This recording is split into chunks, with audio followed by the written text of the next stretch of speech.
Guys, अगर आप चाहते हैं मेरा वीडियो सबसे पहले तो चैनल को सब्सक्राइब करें और बेल आइकन को प्रेस करें। अस्सलामुअलैकुम, मैं हूं Syed Faizan Ahmad. Crypt arithmetic series का ये मेरा 10th वीडियो है जिसमें India plus Pak equal to peace इस क्रिप्ट अरिथमेटिक प्रॉब्लम को सॉल्व करेंगे। तो चलिए वीडियो स्टार्ट करते हैं। सबसे पहले रूल्स देख लेते हैं। First one is digit ranges from 0 to 9 only. It means जो हम लेटर को डिजिट असाइन करेंगे, वैल्यूज असाइन करेंगे, वो 0 to 9 होनी चाहिए। इससे ज़्यादा हम वैल्यू असाइन नहीं कर सकते, यानी कि सिंगल डिजिट ही हम असाइन कर सकते हैं। Second point is each variable should have unique and distinct value. Her variable की वैल्यू यूनिक होनी चाहिए, डिस्टिंक्ट होनी चाहिए। इट मीन्स अगर आपने एस की वैल्यू 4 असाइन कर दी है तो अब 4 को हम किसी और वेरिएबल को असाइन नहीं कर सकते। इसी तरह से each letter symbol represents only one digit throughout the problem. अगर आपने कोई लेटर को कोई वैल्यू असाइन कर दी है, सपोज एस को 4 असाइन कर दिया है, तो अब जहाँ जहाँ एस होगा थ्रू आउट द प्रॉब्लम उसकी वैल्यू अपने आप 4 हो जाएगी। ठीक है, उसकी वैल्यू चेंज नहीं हो सकती। ऐसा नहीं हो सकता कि एस की वैल्यू कहीं पर 4 हो और अगले ही पल एस की वैल्यू 5 हो जाए या 6 हो जाए, ऐसा नहीं हो सकता। ठीक है, next point is there must be only one solution to the problem. काफ़ी सारे लोग कहते हैं कि क्रिप्ट अरिथमेटिक प्रॉब्लम के काफ़ी सारे सॉल्यूशंस हो सकते हैं, लेकिन ऐसा पॉसिबल नहीं है। क्रिप्ट अरिथमेटिक प्रॉब्लम का सिर्फ और सिर्फ एक यूनिक सॉल्यूशन होता है।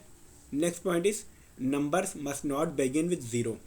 जब आप सारे लेटर्स को डिजिट से रिप्लेस कर देंगे, उसके बाद जो स्टार्टिंग होनी चाहिए वो 0 से स्टार्टिंग नहीं होनी चाहिए, यानी कि लेफ्ट हैंड साइड में 0 नहीं होना चाहिए, फर्स्ट डिजिट 0 नहीं होनी चाहिए। ठीक है, next point is after replacing letters bye there digits the resulting arithmetic operations must be correct. जब आपने सारे लेटर्स को डिजिट से रिप्लेस कर दिया, उसके बाद जो भी अरिथमेटिक ऑपरेशन परफॉर्म किया है, चाहे वो एडिशन हो, सब्ट्रैक्शन, मल्टीप्लिकेशन, डिवीज़न, कोई भी हो, उसका जो रिजल्टेंट आना चाहिए वो करेक्ट आना चाहिए। अगर आपने एडिशन परफॉर्म किया है तो सम होके वैल्यूज़ मिलनी चाहिए। ठीक है, तो ये थे क्रिप्ट अरिथमेटिक प्रॉब्लम को सॉल्व करने के कुछ रूल्स। चलिए प्रॉब्लम पर वापस आते हैं। जब हम ए और के को ऐड करेंगे तो रिजल्टेंट ई मिलेगा और इसके साथ ही साथ एक कैरी जनरेट होगा जिसे हम C1 बोलेंगे। सेम वे में C1 प्लस आई प्लस ए करने पर रिजल्टेंट C जनरेट होगा और एक कैरी जनरेट होगा C2।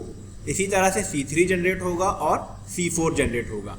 ये 4 कैरीज जनरेट होंगे जिनकी वैल्यू या तो 0 हो सकती है या फिर 1 हो सकती है, क्योंकि जो क्रिप्ट अरिथमेटिक में वैल्यूज़ लेनी है वो 0 to 9 के बीच की लेनी है।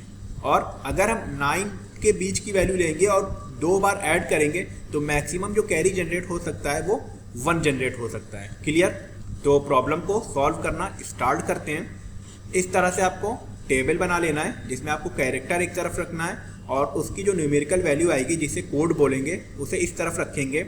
और ये एक टेबल और बना लिया है जिसमें इन वैल्यूज़ को रखने के बाद एडिशन परफॉर्म करके देखेंगे कि जो रिजल्टेंट आ रहा है वो एक्यूरेट आ भी रहा है कि नहीं। तो सबसे पहले स्टार्ट करते हैं C4 प्लस आई से। C4 plus I equal to P।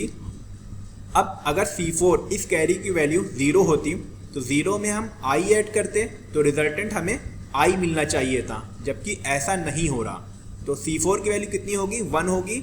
1 plus I equal to P। तो यहाँ पर C4 की जगह पर हम 1 पुट कर देंगे इस तरह से। क्लियर? नाउ इसे अभी छोड़ देते हैं और इस C3 plus n equal to E को सॉल्व करते हैं। यहाँ पर भी अगर C3 की वैल्यू 0 होती, इस कैरी की वैल्यू 0 होती, तो 0 प्लस n करने पर रिजल्टेंट n मिलना चाहिए था, जबकि ऐसा नहीं हो रहा। रिजल्टेंट जो है वो E मिल रहा है। तो C3 की वैल्यू कितनी होगी? 1 होगी। और इसके साथ साथ E जो है ये भी 2 डिजिट नंबर है, यानी कि E प्लस 10। ये बात भी हमें पता है, तभी तो ये कैरी जनरेट हो रहा है ना C4 वाला। क्लियर? तो C3 की जगह पर हम 1 पुट कर देंगे इस तरह से। अब इसको सॉल्व करते हैं। 1 plus n equal to E plus 10। n की वैल्यू अगर 9 से छोटी होगी, 8 होगी, 7 होगी, 6 होगी, तो उसमें जब हम 1 को ऐड करेंगे तो E की वैल्यू 2 डिजिट नंबर नहीं बनेगी। E 2 डिजिट नंबर तभी बनेगा जब n की वैल्यू 9 हो। 9 में 1 ऐड करेंगे तो 10 हो जाएगा। तो 1 प्लस 9 इक्वल टू 0 प्लस 10। तो n की वैल्यू कितनी हो गई? 9 हो गई। E की वैल्यू कितनी हो गई? 0 हो गई। क्लियर? तो जहाँ भी n है वहाँ पर हम 9 पुट कर देंगे और जहाँ जहाँ e है वहाँ वहाँ हम 0 पुट कर देंगे इस तरह से। और अपने इस टेबल में भी हमने वैल्यूज़ को अपडेट कर दिया। नाउ अब a प्लस के इक्वल टू ई, और हमें ये बात पता है कि e जो है वो 2 डिजिट नंबर है, यानी कि a प्लस के इक्वल टू 0 प्लस 10। अब 10 के कॉम्बिनेशंस चेक कर लेते हैं। 10 के 3 कॉम्बिनेशंस पॉसिबल हैं, 4 प्लस 6, 7 प्लस 3, 8 प्लस 2। 9 प्लस 1 का कॉम्बिनेशन इसलिए पॉसिबल नहीं है क्योंकि 9 को हम ऑलरेडी यूज़ कर चुके हैं। क्लियर? तो 4 प्लस 6 को चूज़ कर लेते हैं। a की वैल्यू 4 हो गई, k की वैल्यू 6 हो गई, e की वैल्यू 0 और एक कैरी जनरेट हो रहा है। तो ये वैल्यूज़ बिल्कुल सही हैं। इसको पुट कर देते हैं वैल्यूज़ अपनी इक्वेशन में। a की वैल्यू 4, k की वैल्यू 6। तो जहाँ जहाँ a है वहाँ पर हमने 4 पुट कर दिया और जहाँ k था वहाँ पे हमने 6 पुट कर दिया और अपने टेबल में भी वैल्यूज़ को अपडेट कर दिया। Now c2 plus d plus p equal to a plus 10। अब यहाँ पर हमें a की वैल्यू भी पता है और ये भी पता है कि a 2 डिजिट नंबर है। तो c2 plus d plus p equal to 4 plus 10। अब 14 के कॉम्बिनेशन चेक कर लेते हैं। 14 के 2 कॉम्बिनेशन पॉसिबल हैं जिसमें c2 की वैल्यू 1 हो, d की वैल्यू 5 हो और p की वैल्यू 8 हो, या फिर c2 की वैल्यू 1 हो, d की वैल्यू 8 हो और p की वैल्यू 5 हो। तो इन दोनों कॉम्बिनेशंस में से हम पहले इस कॉम्बिनेशन को चूज़ करके देखते हैं। अगर वैल्यूज़ नहीं आती तो फिर हम इस कॉम्बिनेशन को चूज़ करेंगे। ठीक है, तो इस कॉम्बिनेशन को चूज़ करते हैं। c2 की वैल्यू 1, d की वैल्यू 5, p की value 8। 1 plus 5 plus 8 equal to 4 plus 10। तो ये कॉम्बिनेशन एग्जैक्ट है बिल्कुल। तो d की वैल्यू 5 हो गई, p की वैल्यू 8 हो गई। यहाँ पर 14 के और कॉम्बिनेशंस इसलिए नहीं बन सकते थे क्योंकि 6 ऑलरेडी यूज़ हो चुका है, 4 ऑलरेडी यूज़ हो चुका है, 9 ऑलरेडी यूज़ हो चुका है, इस वजह से। ठीक है, तो इस इक्वेशन में जहाँ भी d है वहाँ पर हम 5 पुट कर देंगे और जहाँ जहाँ p है वहाँ पर हम 8 पुट कर देंगे और अपने टेबल में भी हमने वैल्यूज़ को अपडेट कर दिया। Now c4 plus i equal to p। c4 की वैल्यू हमको पता है, p की वैल्यू हमको पता है। तो 1 प्लस i इक्वल टू 8। तो i कितना हो जाएगा? 7 हो जाएगा। 8 माइनस 1 7। क्लियर? तो जहाँ भी i है वहाँ पर हम अपडेट कर देंगे 7 इस तरह से। अब एक वैल्यू बची है हमारी c1 plus i plus a equal to c plus 10। ठीक है, बाकी सारी वैल्यूज हमारी सॉल्व हो चुकी हैं।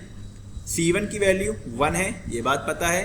i की वैल्यू 7 है, ये भी बात पता है। a की वैल्यू 4 है, ये भी पता है। तो 1 plus 7 plus 4 equal to c plus 10। तो c की वैल्यू कितनी आ गई? 2 आ गई। क्यों? 7 plus 4 11 plus 1 12 equal to c plus 10। तो 12 माइनस 10 किया तो c की वैल्यू 2 मिल गई। तो जहाँ भी c है वहाँ पर हम 2 पुट कर देंगे और अपने टेबल में भी अपडेट कर देंगे। तो ये वैल्यूज़ सारी आ चुकी हैं। एक बार इनका अर्थमेटिक ऑपरेशन चेक कर लेते हैं। 4 plus 6 0 carry 1, 1 plus 7 plus 4 resultant 2 carry 1, 1 plus 5 plus 8 resultant 4 carry 1, 1 plus 9 resultant 0 carry 1, 1 plus 7 resultant 8। तो ये जो आउटपुट वैल्यूज़ हैं ये बिल्कुल एक्यूरेट हैं। ये प्रॉब्लम सॉल्व हो गई। Hope you guys enjoy the video अच्छा लगा हो तो लाइक करें, कमेंट करें, शेयर करें, चैनल को सब्सक्राइब करें और साथ ही साथ बेल आइकन प्रेस कर दें। क्रिप्ट अरिथमेटिक सीरीज़ के बाकी वीडियोस का लिंक आपको डिस्क्रिप्शन में मिल जाएगा। उन वीडियोस को देख लीजिए ताकि crypt arithmetic problem efficiently solve करना आपको अच्छे से आ जाए। Thank you.